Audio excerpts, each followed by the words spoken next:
Hello दोस्तों, कैसे हैं आप सब?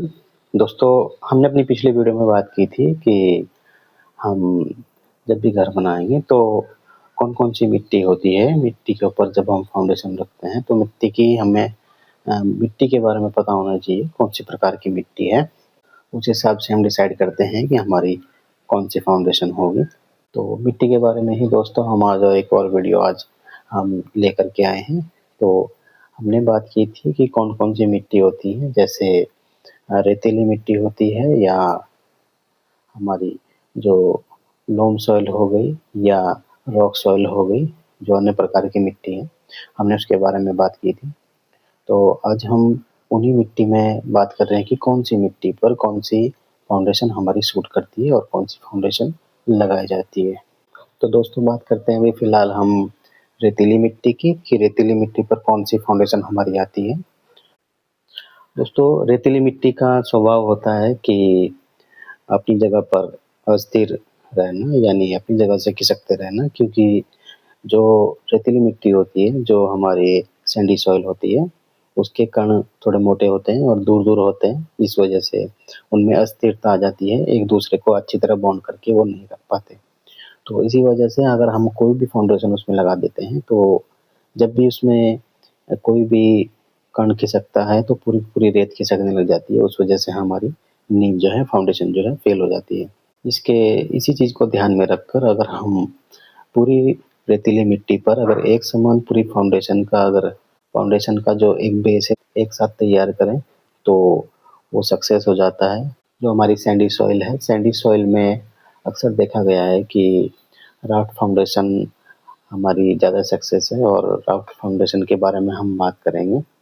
और वैसे तो अगर सैंडी सॉइल है तो उस पर पाइल फाउंडेशन भी होती है, जो ज़्यादा ही हैवी स्ट्रक्चर होते हैं, उनके लिए इस्तेमाल की जाती है। जो हमारी सॉइल है, सॉइल के अंदर ड्रिल करके दोस्तों वो ड्रिल इतने अंदर पहुँचाई जाती है ताकि हमें कोई अ, नीचे मिट्टी में जाकर कोई एक ठोस स्थान मिल सके, सारा लोड अ, उस पर ट्रांसफ़र किया जा सके। तो वो बहुत ज़्यादा हैवी और खर्चीला काम होता है। वो बड़ी-बड़ी इमारतों, बड़े-बड़े जो हैवी स्ट्रक्चर्स होते हैं, उनमें इस्तेमाल होता है।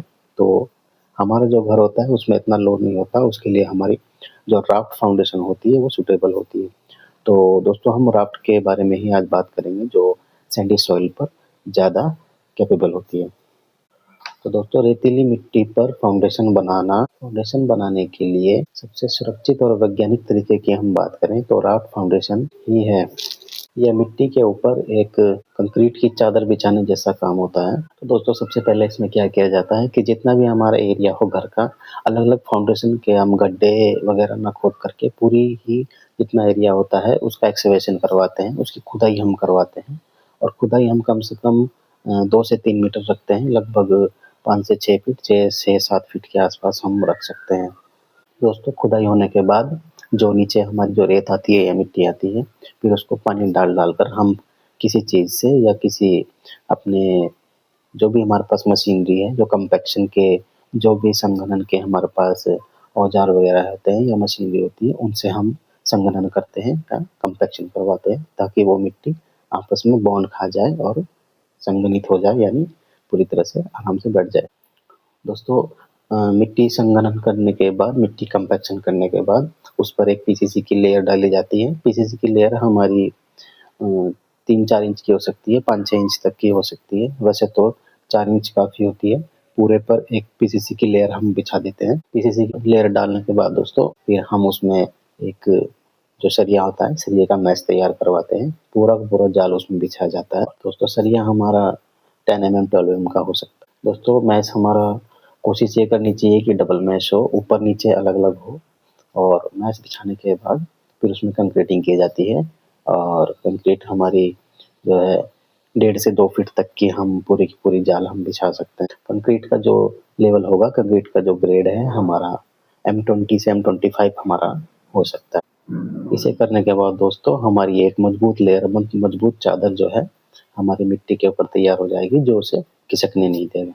और दोस्तों, साथ-साथ में हम क्या करते हैं कि नींव जो भी भरेंगे हम, जितना भी एरिया होगा, साथ-साथ उसमें किनारे पर हम एक बाउंड्री के टाइप पे एक रिटेनिंग वॉल जोड़ देंगे। रिटेनिंग वॉल दोस्तों ये होती है कि मिट्टी को खिसकने नहीं देगी और बाहर की तरफ जो है, जो भी प्रेशर लगेगा मिट्टी के द्वारा, वो उसको संभाल कर रखेगी और मिट्टी को एक जगह रहने में वो मदद करता है। मिट्टी में खुदाई करने के बाद एक पूरी स्लैब बनाने का फ़ायदा ये होता है कि अगर किसी कोने से अगर कोई मिट्टी खिसक भी जाती है, मिट्टी अगर बैठने लगती है, तो उसमें हमारा जो दरार पड़ने की संभावना कम हो जाती है, क्योंकि हमने पूरा जो बेस लेवल है, वो पूरा एक साथ तैयार किया गया है।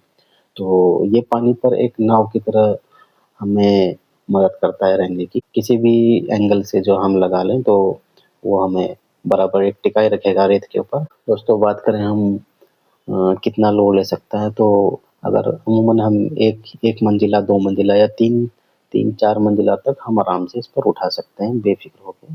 ये इतना लोड आराम से ले लेता है। अगर मैट या राफ्ट फाउंडेशन बना रहे हैं, तो उसके लिए हम जैसे खुदाई करवाते हैं, तो खुदाई के साथ-साथ ये भी कन्फर्म करें, ये भी पक्का करें कि आपकी रेत जो है इसी लेवल पर कितने गहराई तक यही रेत है। अगर उसमें 5-6 फीट, 10 फीट जा कर के अगर आपको अच्छी मिट्टी मिल जाती है, जो टिका हुआ है, अच्छी मज़बूत मिट्टी मिलती है, तो आप खुदाई करवा कर डायरेक्ट लोड उस पे भी डाल सकते हैं। तो दोस्तों स्लैब जब हम बिछा देंगे, स्लैब में कंक्रीटिंग हम पूरी कर देंगे, उसके बाद उस पर कॉलम का लेआउट होता है। कॉलम का जो लेआउट होता है, मार्किंग वगैरह हम करते हैं।